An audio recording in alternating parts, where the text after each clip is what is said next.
Assalamualaikum warahmatullahi wabarakatuh. Perkenalkan, nama saya Tasya Nabila, mahasiswi program studi Teknik Informatika Universitas Indraprasta, PGRI. Pada kesempatan hari ini, saya akan mensimulasikan sistem pakar yang sudah saya buat untuk Sekolah PAUD KBR Akad ini. Sistem ini sebuah platform digital yang dirancang untuk membantu guru dalam melakukan deteksi dini terhadap kemampuan motorik anak usia dini secara terukur. Dalam pengembangan sistem ini, saya mengimplementasikan dengan metode forward chaining. Pemilihan metode ini didasarkan pada karakteristik data di PAUD KBR Akad ini. Pada halaman pertama, di sini terdapat fitur login untuk privasi data. Terdapat juga registrasi akun untuk pengguna baru. Terdapat nama lengkap, alamat email, username, akses, password, ulangi password. Karena saya sudah memiliki akun, maka saya bisa masuk sekarang.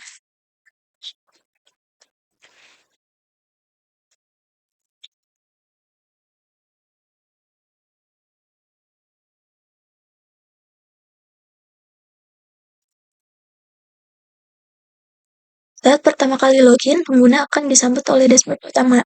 Ini adalah pusat kendali sistem motorik anak yang memberikan gambaran statistik real-time kepada pihak sekolah. Pada bagian atas terdapat 4 kartu informasi. Jumlah anak dengan 12 menunjukkan cakupan basis data siswa yang terdaftar, lalu data gejala, jenis diagnosa, dan forward chaining. Terdapat juga tabel riwayat tes di bagian bawah. Di bagian ini terdapat tabel riwayat tes yang memberikan transparansi penuh mengenai hasil observasi sebelumnya. Di sini, pengajar bisa melihat secara cepat nama anak dan orang tua,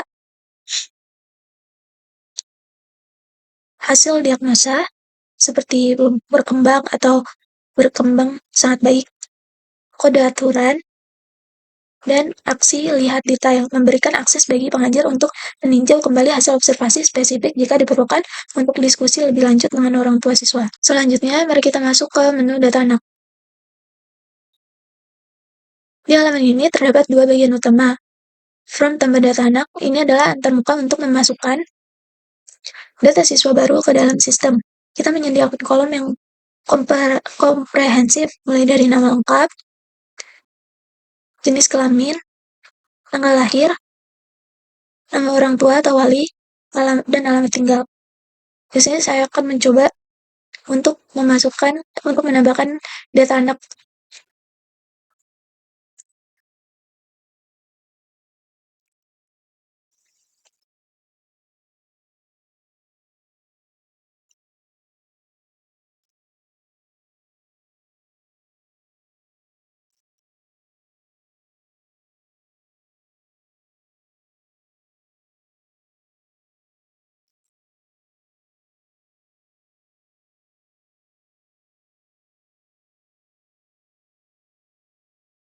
Nah, setelah data anak tadi sudah lengkap, maka berhasil ditambahkan. Lalu, pada tabel sebelah kanan, menampilkan data siswa yang sudah terdaftar. Di sini kita memiliki fleksibilitas untuk edit dan hapus. Lalu,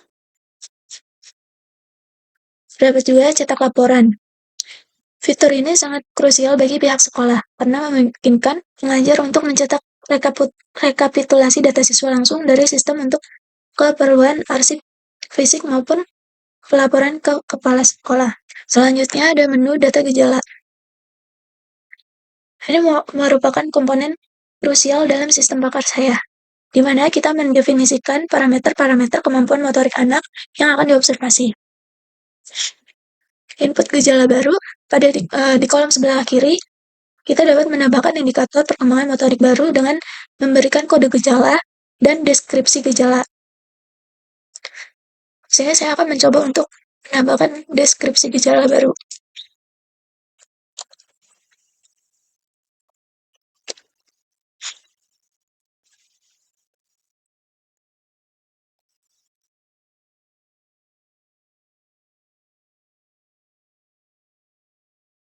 Setelah gejala baru berhasil ditambahkan, maka terdaftar di parameter gejala. Gejala-gejala ini merupakan poin-poin observasi yang nantinya akan dicocokkan dengan aturan rule untuk menentukan diagnosa motorik anak. Pengguna juga memiliki otoritas penuh untuk mengedit deskripsi gejala agar tetap relevan. Menghapus indikator yang tidak lagi diperlukan maupun mencetak laporan daftar parameter gejala ini sebagai dokumentasi resmi. Di sini saya akan mencoba cetak laporan. Saya akan cetak laporan rekapitulasi parameter indikator gejala akan tercetak.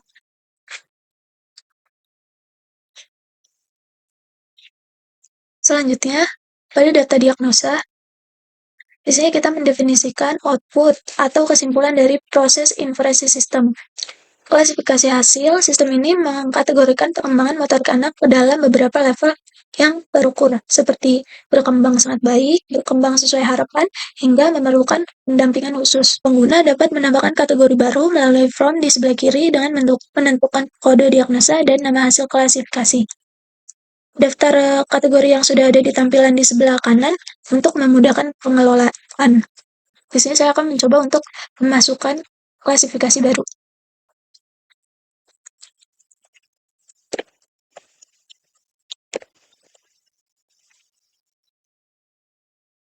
Nah, maka kategori diagnosa motorik halus belum berkembang berhasil ditambahkan di daftar kategori yang sudah daftar kategori di sebelah kanan.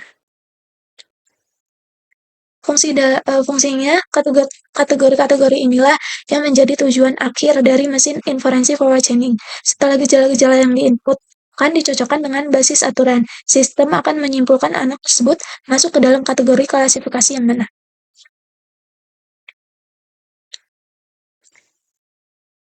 Nah, selanjutnya, disinilah jantung dari sistem pakar yang saya buat. Di sini saya mengelola logika forward chaining yang menjadi motor penggerak sistem. Definisi aturan, if, then, pada form sebelah kiri, saya menentukan aturan main system dengan pola.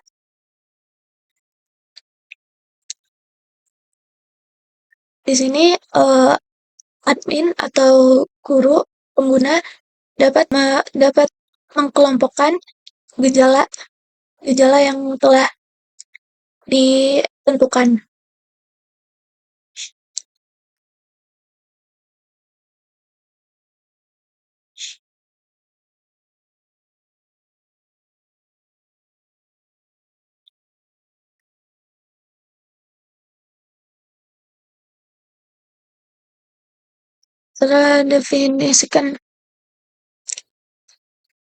Setelah itu aturan baru berhasil didefinisikan. Nah, di sebelah kanan terdapat daftar aturan yang sudah terintegrasi. Ini memberikan transparansi penuh tentang bagaimana sistem menarik kesimpulan dengan struktur ini. Sistem mampu melakukan inferensi yang konsisten dan dapat dipertanggungjawabkan secara logis. Menu terakhir adalah data rekomendasi. Ini adalah nilai tambahan dari sistem pakar saya, di mana sistem tidak hanya berhenti pada hasil diagnosa, tetapi juga memberikan tindak lanjut yang nyata. Setelah sistem menentukan hasil diagnosa seperti P1 atau P2, sistem akan secara otomatis memunculkan panduan tindakan atau stimulasi. Panduan ini disusun berdasarkan rekomendasi pakar, misalnya memberikan saran aktivitas fisik bagi anak yang sudah berkembang sangat baik, atau latihan penguatan bagi anak yang masih memerlukan pendampingan. Output yang bermanfaat dengan adanya fitur ini, pengajar maupun orang tua mendapatkan action plan yang jelas tentang apa yang harus dilakukan setelah mengetahui hasil observasi motorik anak. Saya akan mencoba untuk menambahkan panduan solusi dan stimulasi baru. Yang pertama, pilih hasil diagnosa yang terkait, lalu masukkan panduan tindakan stimulasi.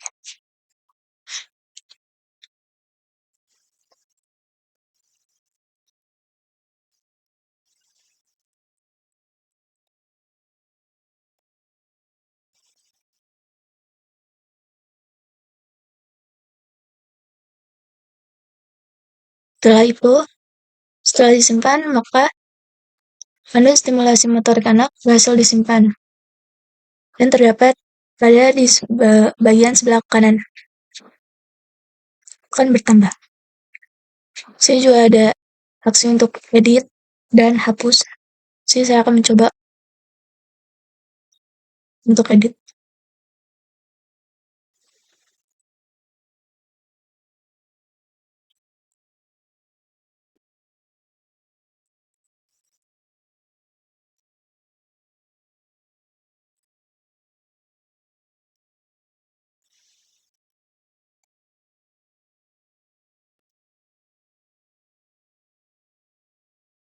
Setelah berhasil diperbarui, maka panduan stimulasi yang baru akan diperbarui. Lalu saya akan mencoba untuk hapus. Nah, maka data berhasil dihapus. Lalu di sini juga terdapat cetak laporan tersedia untuk memudahkan distribusi panduan ini kepada orang tua siswa.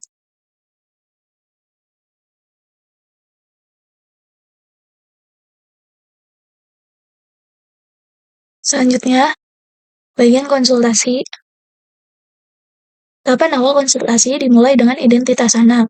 Di sini, pengajar memilih nama siswa dari daftar yang tersedia. Setelah nama dipilih, sistem akan menampilkan detail siswa secara otomatis, seperti nama orang tua dan jenis kelamin untuk memastikan data observasi tersimpan pada subjek yang tepat. Lalu, di sebelah kanan, bagian sebelah kanan, melalui observasi, setelah data anak terverifikasi, maka pengguna mengklik tombol mulai pengujian sekarang. Nah, sistem akan memandu pengajar secara terstruktur untuk melakukan observasi kemampuan motorik anak. Nah, pada saat ini, proses forensik metode forward-chaining, sistem akan menampilkan daftar indikator atau gejala satu persatu, seperti yang terlihat saat ini. Pertanyaan pertama dari 21 indikator yang tersedia. Pengajar cukup menjawab secara objektif dengan memilih tombol ya atau tidak. Di balikan terbuka ini, sistem menjalankan metode forward-chaining. Setiap jawaban ya yang kita masukkan dianggap sebagai fakta baru.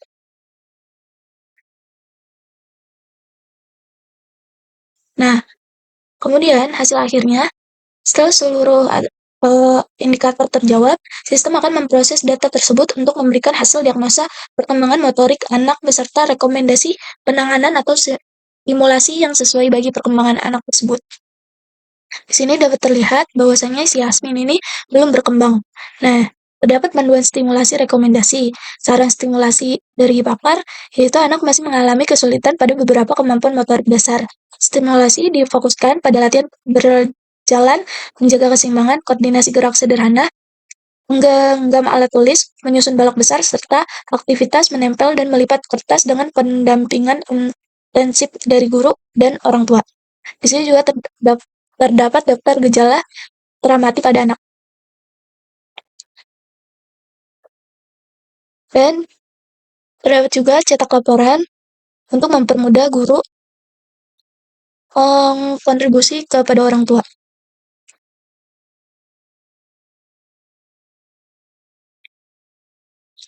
Dan terdapat juga hasil hapus riwayat. Di sini saya akan menghapus untuk riwayat pada Yasmin. Nah, maka di sini sudah tidak terlihat nama Yasmin karena sudah terhapus.